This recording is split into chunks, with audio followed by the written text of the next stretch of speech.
rise today to offer my deepest condolences following the horrific terror attack that occurred on the evening of the 14th of December at Bondi Beach, an attack that violated the nation's collective consciousness and will forever be seared into the soul of our nation.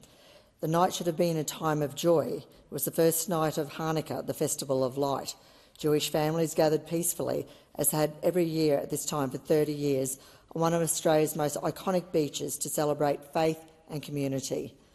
No one except the sinister, ISIS-inspired perpetrators knew what was about to unfold. Through our screens, we witnessed the scale and brutality of radical Islamic extremism, an ideology incompatible with any civil society, an ideology that left 15 people murdered. Innocent people were shot down, targeted because of their faith. Bystanders ran for safety, others tried to shield their loved ones, as this nation and the world watched in disbelief. The murdered were people who believed Australia was safe. The murdered believed they could celebrate their faith openly. The murdered believed they had a tomorrow. I honour each of the 15 lives taken. Remember Matilda B. Ritvin, just 10 years old, the youngest victim, a child celebrating Hanukkah innocently with two things every 10-year-old loves: cake and animals at a petting zoo, a little girl with her whole life ahead of her.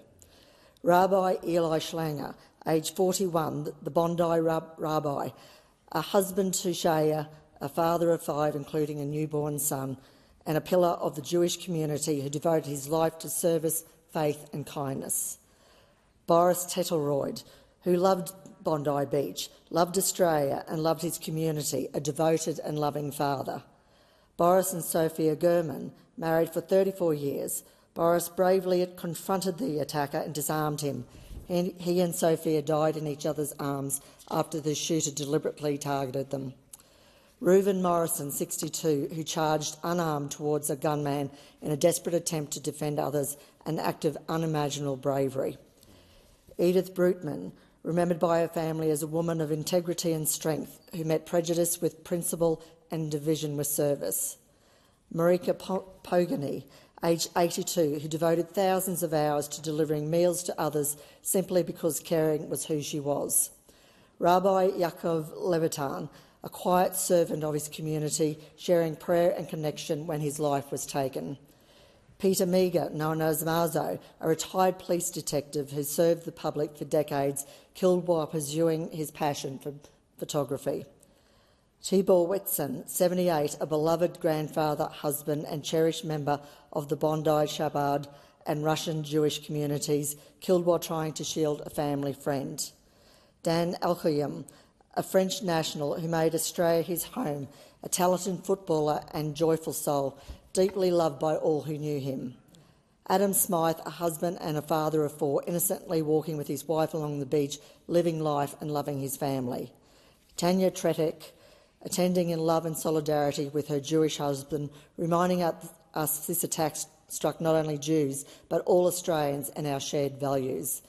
And we remember Alexander Kleitman, aged 89, a Holocaust survivor who endured the worst anti-Semitism in history during World War II, only to be murdered in Australia while shielding his wife Larissa. In the midst of the horror of the Bondi terror attack, ordinary Australians did extraordinary things. Civilians, unarmed, unprotected, stepped forward to help strangers, to shield others, to give aid and to refuse to let fear win.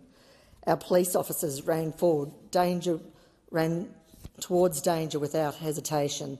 Their bravery and resolve prevented an even greater tragedy, but they were not alone. And our Bondi lifesavers, whose rapid response and selfless courage turned a scene of terror into one of hope. Trained to protect life in the water, their heroism was just as effective on land, working to treat the injured, guide people to safety and restore order in moments where every second mattered. These men and women did not ask who someone was, where they came from or what they believed. They acted because lives were at stake. Their heroism reminds us that while terrorism seeks to divide and terrorise, the Australian spirit responds with unity, courage and compassion.